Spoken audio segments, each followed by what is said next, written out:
বলেছেন, রাসূল পাক বলছেন, ইন্নাল্লাহ তাআলা হারামা আলাল আরদি আন তাকুলা আজসাদাল আম্বিয়া ফানাবিয়ুল্লাহু হাইয়ুন ইরযাকু। নবী পাক সাল্লাল্লাহু আলাইহি সাল্লাম বলেন, মিশকাত শরীফ 121 বা 22 পৃষ্ঠার মধ্যে হাদিস, নবী পাক বলেন, নিশ্চয়ই আল্লাহ জমিনের উপরে হারাম করে দিয়েছেন, জমিন কোন নবীর শরীরকে খেতে পারে না। ফানাবিয়ুল্লাহু হাইয়ুন, আল্লাহর প্রত্যেক নবী নিজের কবরে জিন্দা আছেন, ইরযাকু, আল্লাহ তাদেরকে রিজিক দান করে, বলেন সুবহানাল্লাহ। আর ইসমাইল দাহলভী নিজের কিতাব তাকওয়াতুল ঈমানের মধ্যে লিখছেন, নবী মরে মাটির সাথে মিশে গেছে। নাউজুবিল্লাহ বলবেন না? একই কিতাব তাকওয়াতুল ঈমানের মধ্যে লিখছেন, নবী হোক, ওলি হোক, যতই মাখলুক হোক না কেন, সবাই আল্লাহর শানের সামনে চামার চাইতো নোংরা, বলেন নাউজুবিল্লাহ। চামার চাইতো কি, এটা মানা যাবে বাবা? আর জোরে বলতে হবে। সেই একই কিতাব তাকওয়াতুল ঈমানের মধ্যে লিখলো, আল্লাহ ছাড়া কাউকে মানা যাবে না। নবী হোক, ওলি হোক, সাহাবী হোক, একমাত্র মানতে হবে আল্লাহকে, আল্লাহ ছাড়া কাউকে মানা যাবে না। তো কত রকম নোংরা আকীদা হলো।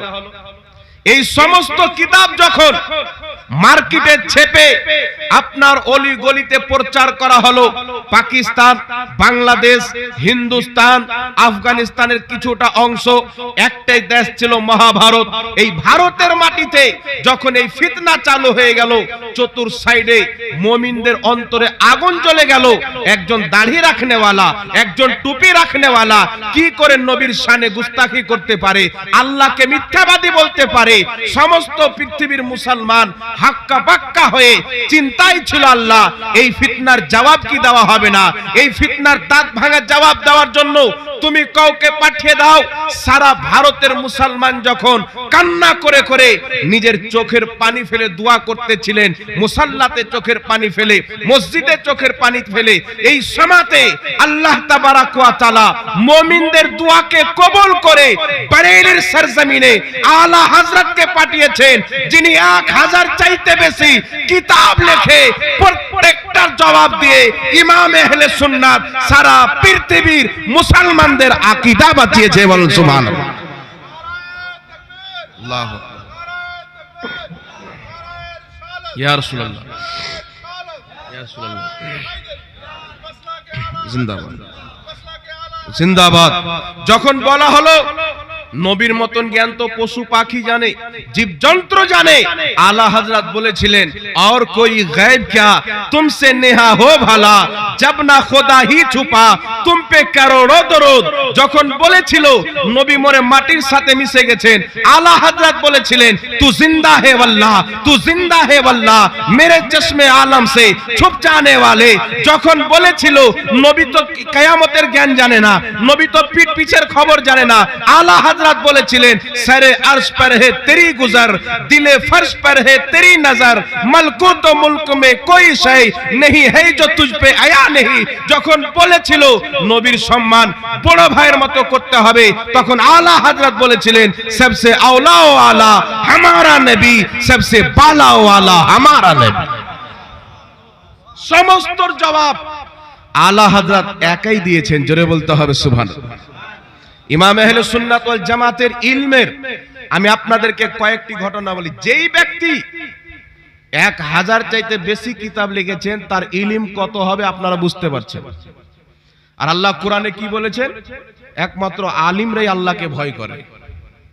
আলা হযরত রাদিয়াল্লাহু তাআলা আনহু যে 1000 চাইতে বেশি কিতাব লিখেছেন, তিনার একটা কিতাব ফাতাওয়া রিজভিয়া, যেটা মাসলা মাসাইলের উপরে ফতোয়ার উপরে কিতাব রয়েছেন, সেই কিতাব কত খণ্ডের? 32 খণ্ড।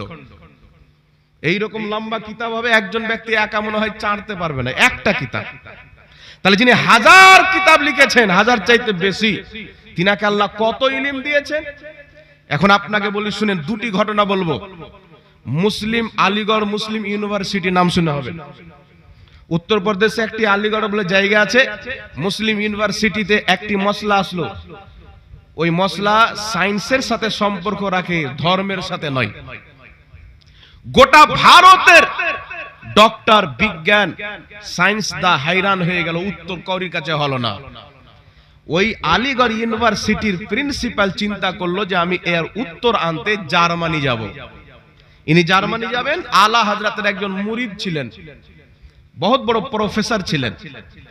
তিনি বললেন কোথায় যাবেন? বলছেন একটি প্রশ্ন যার উত্তর পুরো ভারতে পাইনি, জার্মানিতে যাব। তো বলছেন একবার আমার পীরের কাছে যাও, আলা হযরতের কাছে যাও, ওনার খুব নাম শুনেছি, উনি হাল করে দেবেন। মৌলভী মানুষ কি করবে, মৌলভী মানুষ কি জানে বিজ্ঞান সম্পর্কে। ইনি যখন গেলেন ইমামে আহলে সুন্নাত আলা হযরতের কাছে, মন ছোট করে যে উত্তর তো পাবো না, কথা রাখার জন্য চলে এসেছি। আলা হযরতের কাছে গিয়ে বসেছেন। ইমামে আহলে সুন্নাত আলা হযরত রাদিয়াল্লাহু তাআলা আনহু বলেন কি তোমার প্রশ্ন বলো। প্রশ্নটা যখন বললেন, উনি ওই জায়গাতেই বসে কয়েক পৃষ্ঠাতে তার উত্তর দিয়ে কাগজ ধরিয়ে দিলেন। বলেন সুবহানাল্লাহ। ইনি ছিলেন আলা হযরত। যখন আরবের মাটিতে গেলেন, তিনার সামনে গিয়ে ওয়াহাবি মতের লোকেরা আলা হযরতের ব্যাপারে বলেছিল যে আমাদের ভারতে একজন আহমদ রাজা নামক ব্যক্তি আছে, সে নবীর জ্ঞানকে আল্লাহর সমতুল্য করে দেয়। কেন? বলে সে বলেছে নবী গায়েব জানে, তো আল্লাহ গায়েব জানে, নবীও গায়েব জানে, তো শিরিক হলো না? যুক্তি দেখেন তো, আল্লাহ দেখে তুইও দেখিস তো শিরিক হলো না? আল্লাহ কথা বলে তুইও বলিস তো শিরিক হলো না? না কি বলেন? আল্লাহ জিন্দা না মুর্দা? জোরে বলেন। আপনারা জিন্দা না মুর্দা? এটাও তাহলে শিরিক হয়ে গেল। তো আল্লাহও জিন্দা, আমরাও জিন্দা। আল্লাহ নিজে থেকে চিরস্থায়ী জিন্দা। আল্লাহ আমাদেরকে জিন্দা যতদিন রেখেছেন ততদিন জিন্দা। আল্লাহও গায়েব জানে, নবীও গায়েব জানে। আল্লাহ নিজে থেকে জানে, নবী আল্লাহর জানাতে জানে। বলেন সুবহানাল্লাহ। আরবের মাটিতে আলা হযরতের ব্যাপারে অনেক নোংরা জিনিস, আপনি গুগল খুলবেন, বদ আকীদার আলা হযরতের উপরে কত কিতাব লিখেছেন। আহমদ রাজা বিদাতি, আমি একটা কিতাব পড়লাম, কিতাবটার নাম হলো আল বারেলভিয়াত। পাকিস্তানে একটা মৌলবি ছিল গায়র মুকাল্লিদে, যে মৌলবির নাম হলো জাহির এলাহি। সে কিতাবটি লিখেছেন, কিতাবের মধ্যে একটি শের লিখা আলা হযরতকে মুশরিক প্রমাণ করেছে। শের কি? ওহি जो मुस्तवी अर्श था खुदा होकर उतर पड़ा है মদিনে মে মুস্তাফা হোকার। মানে নবী আল্লাহ হয়ে আরশে ছিল, মুস্তাফা হয়ে জমিনে চলে এসেছেন। আলা হযরত এটা লেখার কারণে মুশরিক হয়েছে।